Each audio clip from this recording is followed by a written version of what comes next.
Assalamualaikum warahmatullahi wabarakatuh. Salam, Om Swastiastu, Namo Buddhaya, salam kebajikan, dan salam sejahtera bagi kita semua. Semoga kita senantiasa dalam perlindungan Tuhan Yang Maha Esa dalam keadaan sehat walafiat. Sebelum saya menjelaskan secara detail dan spesifik terkait materi perkuliahan, perkenalkan nama saya Badriah Nur Sakinah, STMkom.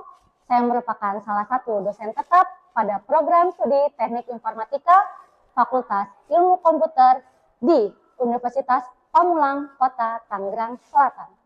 Pada program studi Teknik Informatika, saya mengampu beberapa mata kuliah sesuai bidang keahlian saya. Salah satunya adalah mata kuliah Sistem Penunjang Keputusan. Pada kesempatan kali ini, saya akan membahas secara spesifik mengenai mata kuliah tersebut.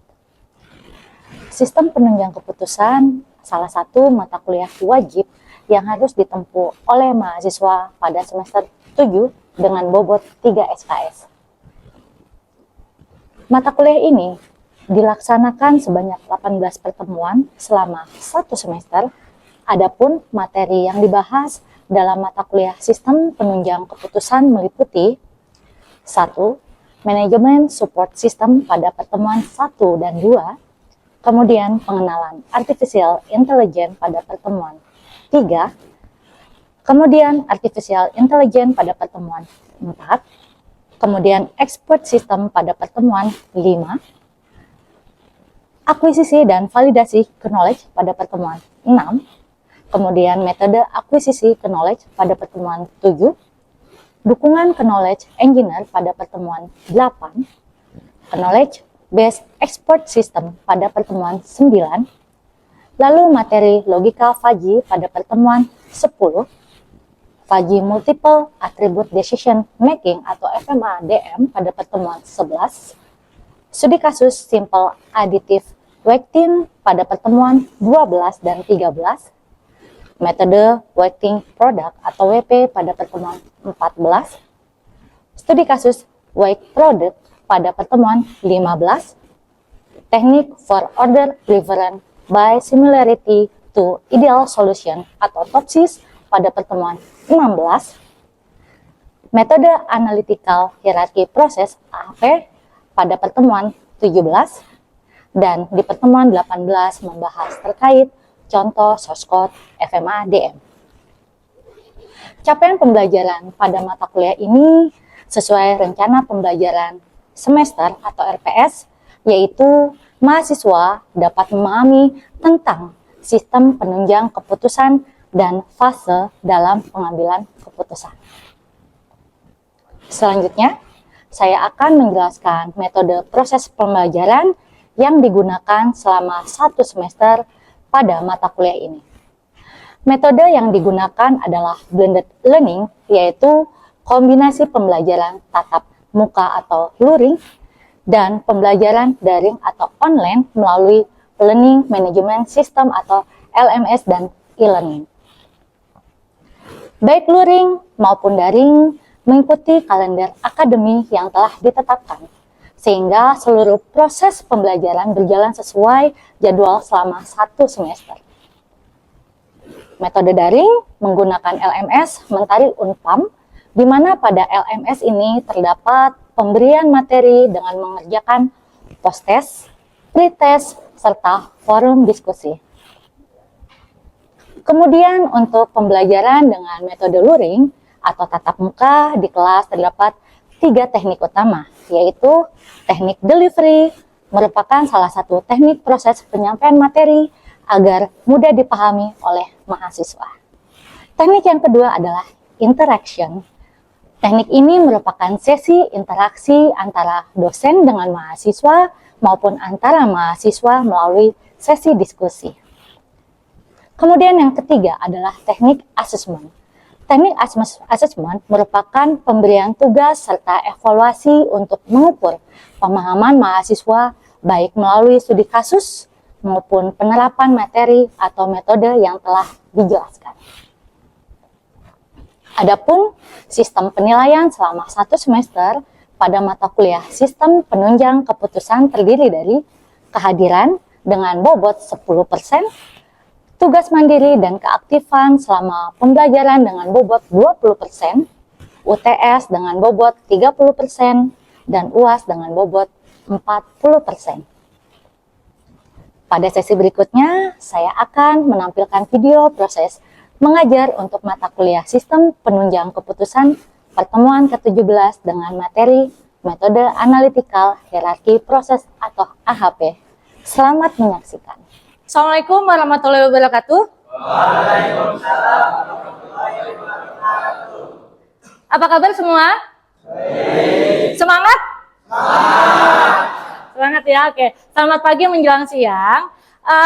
Kebetulan di pertemuan kita, yaitu pertemuan 17 terkait mata kuliah Sistem Penunjang Keputusan, di mana di pertemuan ini nanti kita akan belajar terkait teori dan implementasi metode AHP atau Analytical Hierarchy Process. Nah, kita flashback dulu ya. Di minggu lalu pertemuan 16 kita kan sudah belajar terkait metode TOPSIS ya pada bidang keilmuan Sistem Penunjang Keputusan. Nah, di pertemuan 17 ini lebih spesifik, nanti kalian akan belajar bagaimana cara kalian mengenal terkait definisi, bahkan mengimplementasikan metode AHP dengan secara garis besar pada studi kasus atau permasalahan yang terjadi di kehidupan kalian sehari-hari. Oke? Namun, sebelum ke inti permasalahan studi kasusnya, adapun tujuan pembelajaran dari pertemuan ke-17 ini di mana kalian nanti mempelajari terkait metode AHP atau Analytical Hierarchy Process adalah pertama, kalian diharapkan nanti mahasiswa mampu mengenal terkait definisi atau konseptual dari metode AHP itu sendiri. Kemudian tujuan dari poin kedua adalah di mana diharapkan mahasiswa mampu untuk memutuskan suatu keputusan yang krusial pada studi kasus yang terjadi di lingkungan kalian sehari-hari. Jadi metode AHP ini nanti bisa diimplementasikan pada studi kasus atau case yang terjadi di kehidupan sehari-hari. Itu tujuan pembelajarannya. Nah, sebelum ke inti permasalahannya di pembelajaran kita kali ini, saya akan absensi kehadiran rekan-rekan semua yang ada di kelas ya. Jadi nanti ketika saya panggil namanya satu-satu, tolong jawab saya hadir Bu, gitu ya, dengan penuh semangat. Oke? Oke. Ya. Abdi Agung Murhino? Oke, good. Ahmad Rafiuddin? Ya, good. Sehat Ahmad? Alhamdulillah sehat. Udah sarapan? Oke. Akmal Raditya? Nggak ada? Wah, nah. Ya. Anita? Ya, Anita. Arif Alfarizi? Ya, oke, Arif. Seziano? Hadir. Semangat banget Seziano. Dava? Hadir. Ya, Dava. Sebelum kita deep learn, mempelajari terkait definisi atau konseptual dan mengimplementasikan metode AHP, di sini kita akan flashback terkait mempelajari sistem penunjang keputusan itu sendiri. Nah, ada yang mau memberikan penjelasan definisi dari sistem penunjang keputusan? Coba. Mas Raihan, monggo silakan membaca definisi dari sistem penunjang keputusan itu apa? Ya, bacakan, silakan. Definisi sistem penunjang keputusan. Sistem penunjang keputusan (SPK) atau Decision Support System adalah sistem berbasis komputer yang dirancang untuk membantu dalam mengambil keputusan dalam memecahkan masalah yang kompleks. Sistem ini menggunakan data, dokumen, dan model analitis tertentu untuk memberikan alternatif solusi terbaik. Secara umum, komponen utama dari SPK terdiri dari satu subsistem data atau database, yaitu basis data yang berisi informasi historis dan terkini. Ya. Yang kedua, subsistem model atau model base, yaitu kumpulan model matematika, statistik, dan simulasi untuk menganalisis data. Dan terakhir ada subsistem dialog atau user interface, yaitu antar pihak yang menggunakan pengguna berinteraksi dengan sistem. Oke, baik. Terima kasih Mas Raihan. Nah, jadi pada kesimpulannya, kalau seumpama kita mau mengkerucutkan kembali terkait definisi secara umum, apa itu sistem penunjang keputusan. Nah, bidang keilmuan sistem penunjang keputusan adalah satu bidang keilmuan di mana kita bisa menggunakan beberapa metode yang ada di dalam SPK ini untuk bisa apa? Mengambil suatu keputusan yang krusial. Ya. Kemudian adapun komponen utama yang ada dalam SPK sebelum kita mengambil suatu keputusan tentu harus ada sumber data. Data ini kita harus boleh sifatnya berupa data historical atau data yang terupdate. Itu adalah sumber utama, ya. Yang kedua, adanya subsistem model. Nah, subsistem model ini kita boleh menggunakan perhitungan baik secara statistik maupun aritmatik matematikanya, ya. Jadi kasarannya gini, kalau di SPK itu ketika kita mengimplementasikan beberapa metode, kan ada TOPSIS, ada SAW, ada FMADM, kita boleh menggunakan software, boleh menggunakan perhitungan secara manual. Gitu ya. Jadi ada pilihan untuk kita bisa menyelesaikan itu. Nah, yang ketiga, tentu ada apa ini? Subsistem dialog, user interface. Yang sudah saya beri penjelasan tadi, jadi di metode yang ada pada sistem penunjang keputusan ini kita boleh melakukan dua cara, yaitu dengan cara sistematis menggunakan user interface atau menggunakan perhitungan manual. Nah, kebetulan nanti untuk di sesi pertemuan kita kali ini saya lebih memilih atau lebih interestnya itu kalian mempelajari bagaimana mengimplementasikan metode AHP dengan perhitungan manual dulu sebelum kalian melakukan dengan cara yang sistematis. Oke, AHP. Ya, dari tadi ya menyinggung AHP. Ayo Mas Malik, coba bacakan AHP itu apa? Silakan.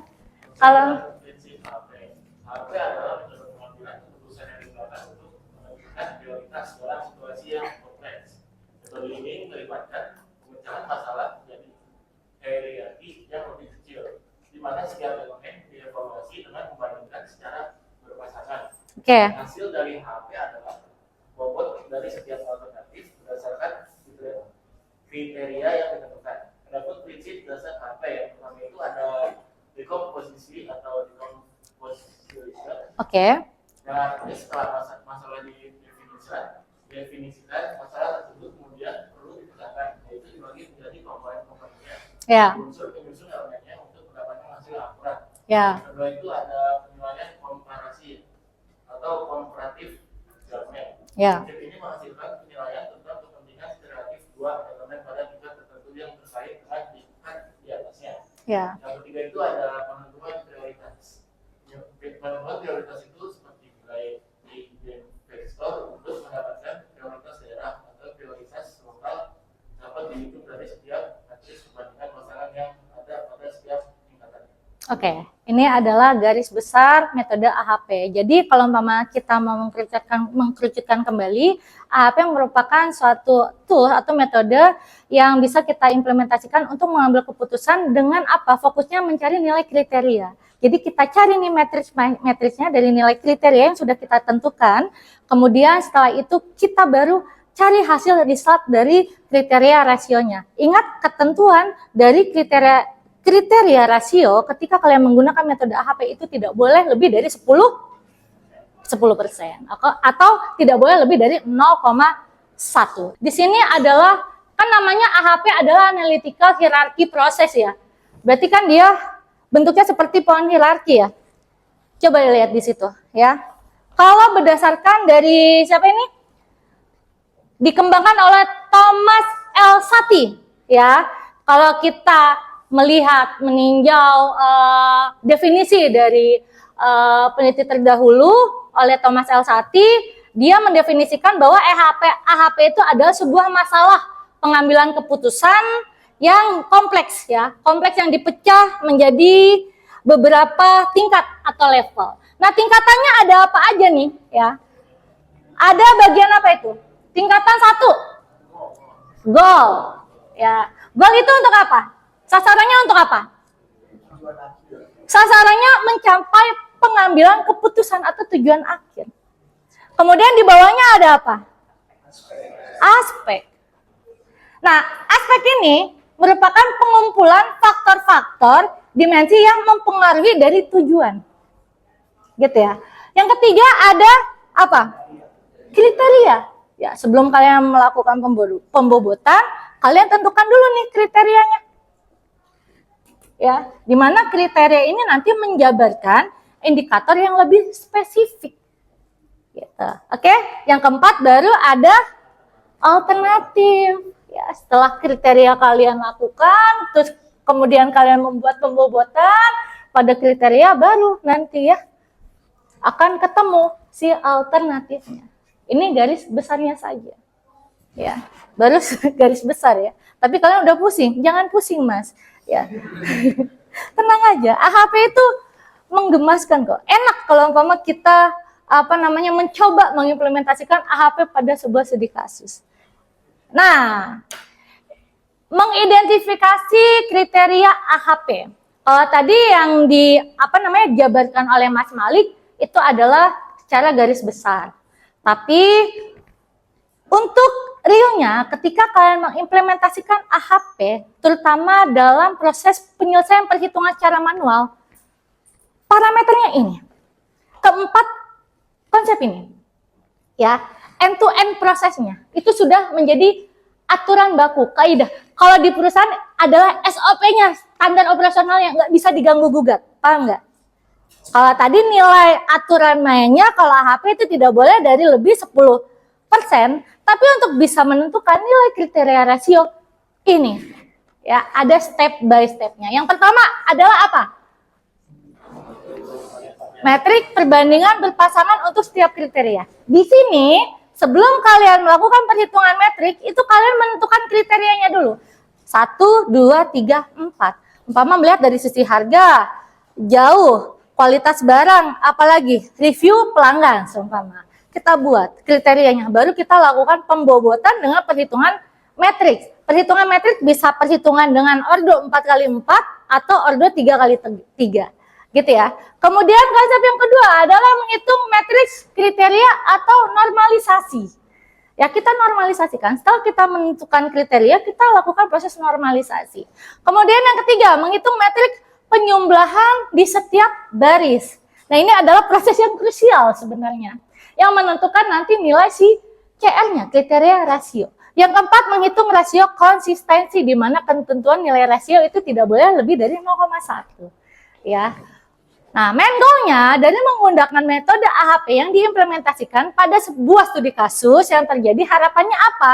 Harapannya kriteria yang jelas, proses penilaian lebih mudah diuji konsistensinya, kemudian mengurangi penilaian yang bertentangan, di mana hasil akhir dari AHP itu sendiri bukan hanya alternatif terbaik. Akhirnya kita pada sebuah studi kasus, ya. Studi kasusnya tentang apa itu? Coba Mas bacakan. Mau nggak Mas bacakan? Studi kasus kemudian 4 kos. Seorang mahasiswa baru ingin memilih 4 kos peserta berdepan. Ya. Mahasiswa tersebut mempertimbangkan 3 alternatif. Oke. Kriteria evaluasi, harga C1, harga fasilitas C2. Lalu ada luas kamar C3, Ya. dan ada jarak C4. Oke. Langkah-langkah penyelesaiannya itu: 1. Klasifikasikan kriteria. Nggak perlu. Ini proses kalian penyelesaian menggunakan Excel. Ya, jadi sebelum saya memberikan tugas, saya memberikan contoh studi kasusnya dulu nih. Ya, coba kalian beralih ke tadi dari soal studi kasus, bagaimana memilih tempat kos-kosannya. Ini biasanya permasalahan yang biasanya terjadi oleh mahasiswa ya. Saya bingung nih nyari kosan yang di mana, kira-kira yang harganya murah tapi fasilitas enak, gitu kan? Maunya gitu ya, bukan harga murah tapi fasilitas tidak enak. Kebanyakan mahasiswa ingin mencari tempat kosan, fasilitasnya oke, tapi harganya bukan affordable, tapi harganya miring gitu ya. Jadi contoh dari studi kasus, kita melakukan proses perhitungan secara manual. Hal yang pertama harus kalian lakukan adalah kita buat struktur AHP-nya. Langkah yang berikutnya adalah membandingkan berpasangan antara kriteria, mencari nilai W. Setelah itu, nilai matriks ordo 4x4 dari setiap kriteria C1 sampai C4 sudah ditemukan. Baru kita menghitung bobot. Baru kita mencari perbandingan yang kedua. Mencari matriks perbandingan, yaitu kita asumsikan lagi di mana A itu lebih murah daripada B. Kita buat skalanya, yaitu skala 3. A lebih murah dari C, kita buat skala 5. B lebih murah dari C, kita buat skala 3. Baru kalian bisa menyimpulkan bahwa kos yang terbaik itu ada di kos A. Karena nilainya lebih tinggi. 0,5310. Setelah saya menjelaskan terkait konseptual, definisi, AHP, maupun pengimplementasian metode AHP dari sebuah studi kasus yang ada tadi dari latihan soal ya. Kemudian saya memberikan contoh perhitungan secara manual. Di sesi terakhir ini saya akan memberikan tugas ya kepada kalian karena saya ingin mengukur sebagaimana kalian bisa memahami dan menyerap dari materi di pertemuan ke-17 ini. Kalian sudah siap? Saya bagikan tugasnya, nanti kalau yang sudah selesai boleh maju ke depan untuk mengerjakan, akan saya beri poin sebagai apresiasi saya kepada kalian yang sudah mau mengerjakan soal tugas. Silakan ya dikerjakan. Saya kasih waktu durasi hanya 15 menit penyelesaian ya. Sudah selesai? Waktu 15 menit? Sudah? Ya. Saya harap nanti ada satu mahasiswa yang mencoba menyelesaikan tugas ke depan ya. Silakan siapa? Oke, Malik, good. Ya, silakan Malik. Coba berikan hasil jawabanmu. Ya.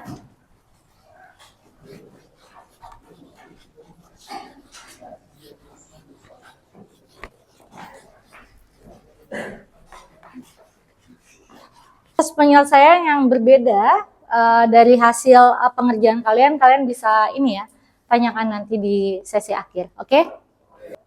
Boleh satu contoh saja pembobotannya. Karena tadi dari perhitungan manual yang lebih banyak melakukan prosesnya itu menentukan nilai pembobotan ya tadi ya.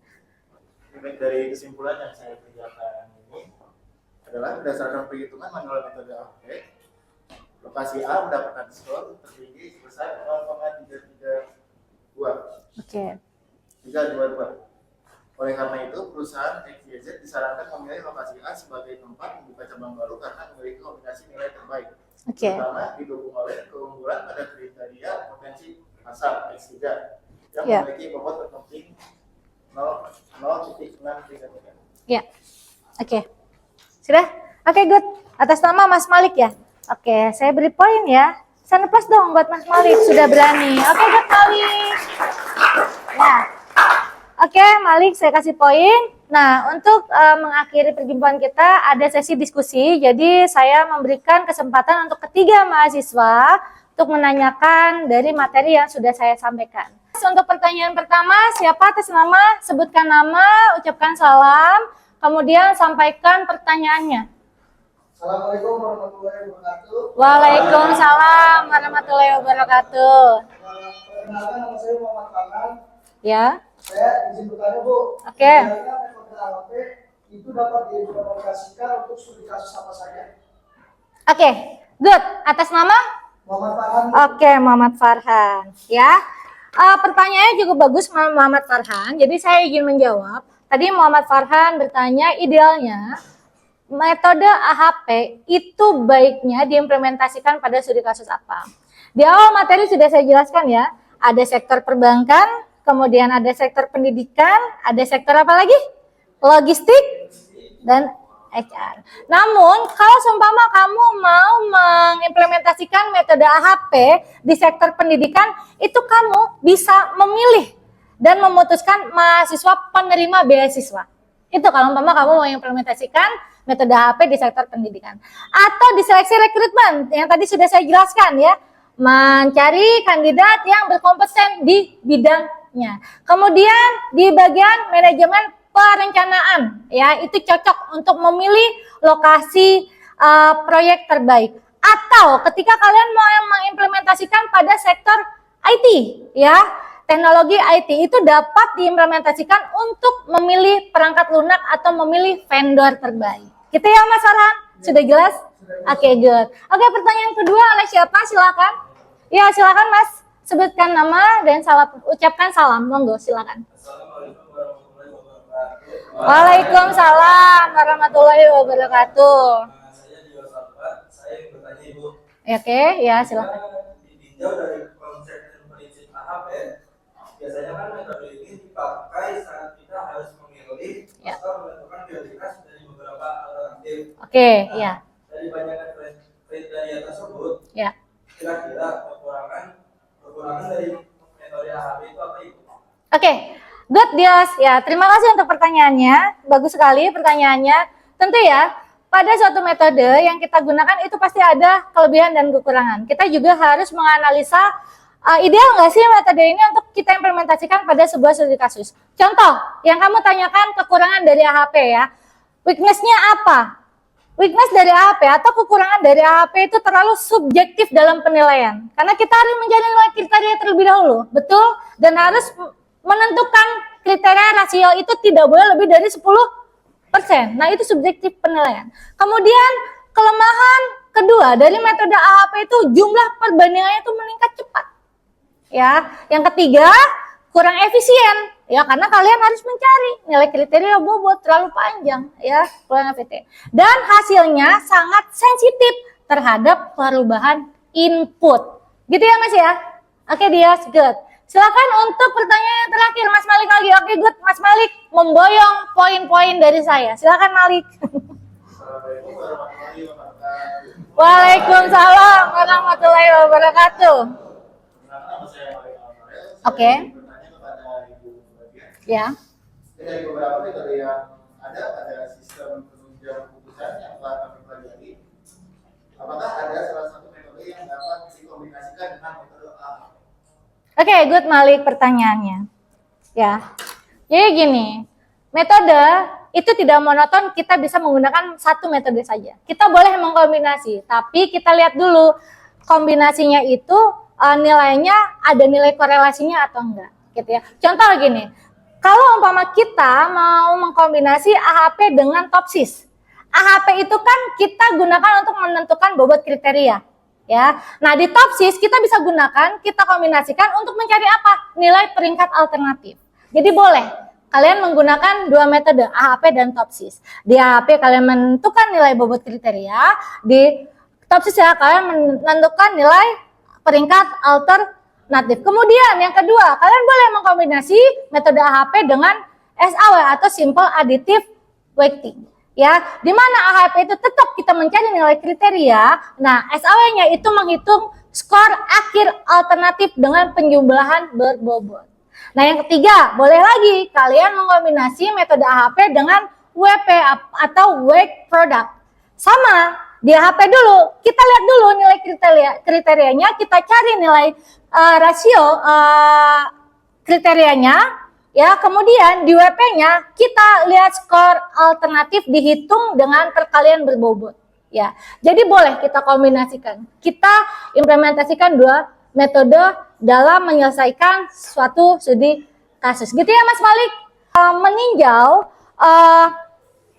latihan soal yang sudah diselesaikan oleh Mas Malik, terus beberapa rekan-rekan, ada 3 mahasiswa yang sudah bertanya, hampir 85% sudah memahami ya bagaimana terkait minimal mengimplementasikan metode AHP secara perhitungan manualnya ya, perhitungan teoritis aritmatik manualnya. Nah, sebelum menutup perjumpaan kita kali ini, saya akan mengingatkan nanti di pertemuan selanjutnya atau pertemuan 18 kita akan belajar terkait materi FMADM.